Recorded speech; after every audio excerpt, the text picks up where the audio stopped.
on this Tuesday, October 15th. I'm Yumna Naufal, and these are today's headlines. The Army says it arrested 3 suspects in connection with a gunfight between rival gunmen in the Beirut neighborhood of Tariq al-Jadideh.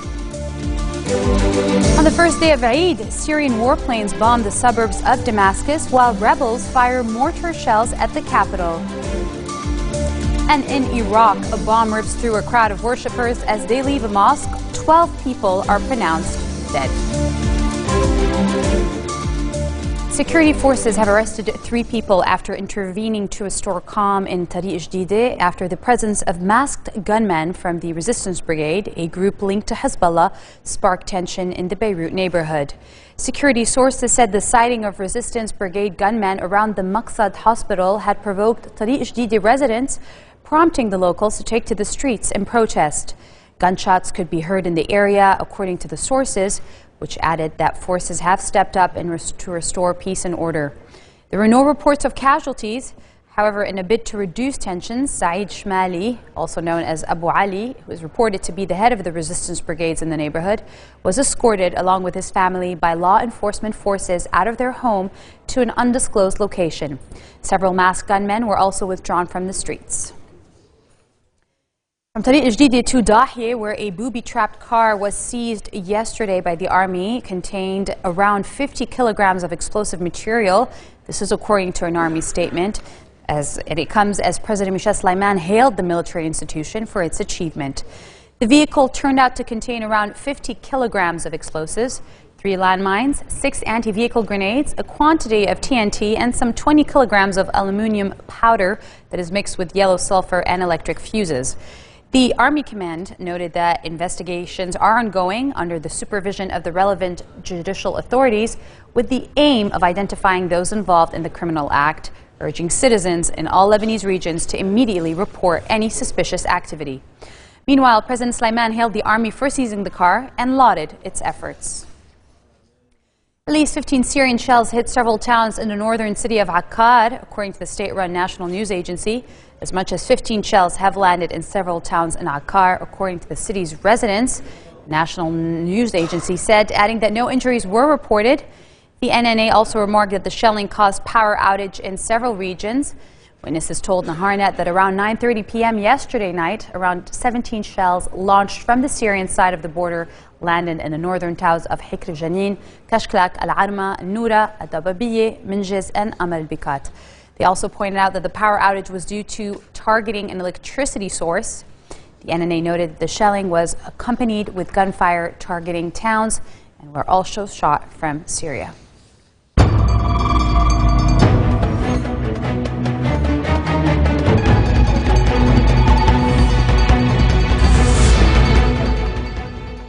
Syrian warplanes have bombed the suburbs of Damascus while rebels have fired mortar shells at the capital on the first day of Eid. The UK-based Syrian Observatory for Human Rights said rebels fired rockets and mortar rounds at 3 Damascus neighborhoods. An amateur video posted online shows 3 rockets being fired, leaving a trail of dark smoke. The observatory says the regime bombed rebel areas near the city of Hama, killing 3 children and the eastern Ghouta district of Damascus. State television broadcast images of President Bashar al-Assad entering the Hasiba Mosque in Damascus and waving to supporters before taking part in prayers. The prayers were led by Imam Muhammad Tawfiq al-Bouti, the son of Muhammad al-Bouti, the senior pro-regime religious figure who was killed in a bombing at a mosque back in March.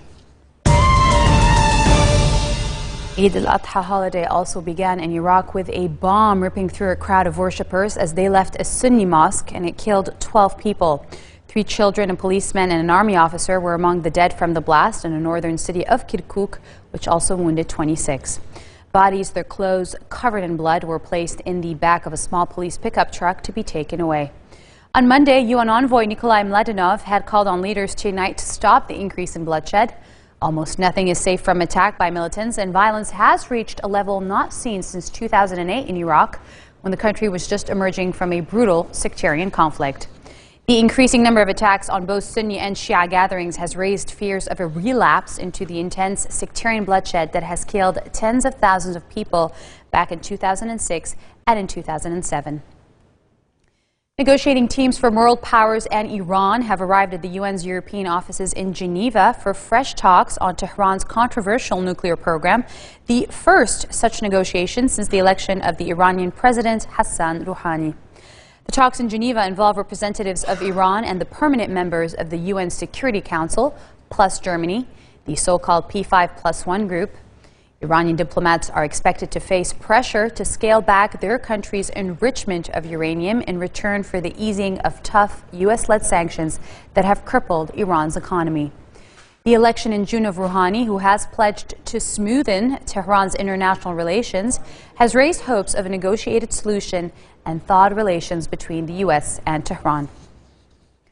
News around the world in brief. A powerful earthquake killed at least 85 people as it tore down modern buildings in the Philippines, destroyed historic churches, and triggered terrified stampedes across popular tourist islands.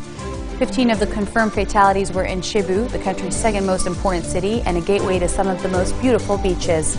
The 7.1 magnitude quake killed another 57 people in the neighboring island of Bohol, famed for its rolling chocolate hills, while one other person died on nearby Sikijor, which attracts tourists with its pristine white sands.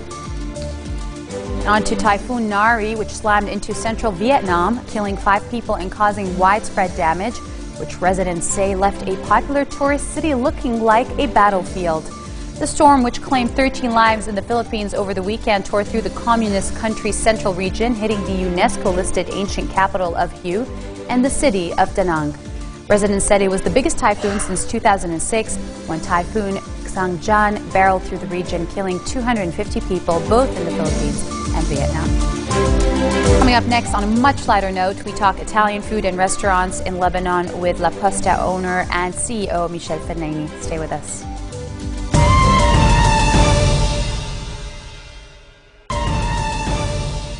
Welcome back. We've got a very special treat for you on this Eid. The CEO of La Posta Group, Michel Fenaini, is with us today, and he's here to talk about what else? Food. Michel, I want to start with, I know you own La Posta restaurant and other catering services as well. What would you say does it take to be a successful restaurant owner in Lebanon? Give me the top 3 things. Well, in Lebanon, the challenges are certainly different than in other countries. We always have surprises, sometimes good, sometimes less good. However, I would say that we need to be very insistent, perseverant. We need to be creative, for sure, and we need to be also very well organized. We need a good management, definitely. What inspired you to get into the restaurant, food and beverage business? Can you tell me how it started? Well, that's a long story. That started when I was a little kid. I used to go every single week, 2 times a week, to a restaurant with my grandparents. And then the tradition continued in Italy when I left after the beginning of the war to Italy. And I used to go with my girlfriend to some very good restaurant with my little saving, but never hesitating to use my saving to really experience fantastic food. And then you came to Lebanon, and the story goes that you started a restaurant business out of necessity, you said. Is that right? Yes, it was a necessity, because when I came back to Lebanon something like 15 years ago, I was suffering not to find the right ingredients, the right mozzarella di bufala, the right prosciutto, the right pasta. For me, everything was missing, and so I said, we have to do something. And this is how I thought to open an Italian restaurant. And but it was not that easy, because to open a good Italian restaurant, I need to supply also the ingredients. Where do you get your ingredients from for your restaurant? Well, effectively, that was the big challenge. That 15 years ago, there were almost no Italian ingredients for good quality. So finally, we decided to form 2 companies. The first one importing and distributing ingredients, obviously distributing to its first customer, the restaurant itself, and then the restaurant. So it was 2 ventures that started something like 12 to 13 years ago. And all ingredients are imported from Italy? Yes, our ingredients are directly imported from Italy, and what is nice is that I actually offer some wine that I used to drink in some restaurants in my city in Milano. So we're actually looking at the pictures right now of La Posta, which is your restaurant, which are mouth-watering. Anybody who's watching should probably head there right away to have a good meal on Eid if you haven't already eaten. I wanted to talk about another thing that's kind of taking light now in Lebanon. Everybody's talking about having green restaurants. You know, how difficult or expensive is it to be a green fast food restaurant in this country? Sure. Well, green is not only a trend, it's not only fashion, but I do believe that it's a necessity. However, this necessity cannot start only by a need of the customers, but it needs also a frame. It needs law. And unfortunately, in Lebanon, the frame that we are offering is a frame coming from abroad by extremely reputable companies. However, they're not really regulated by the Lebanese authorities. So to be really green, we have to make some further step in Lebanon. So that's the hope for eventually the future. Other than your restaurant, what's your favorite food joint in this country? Wow, wow, wow.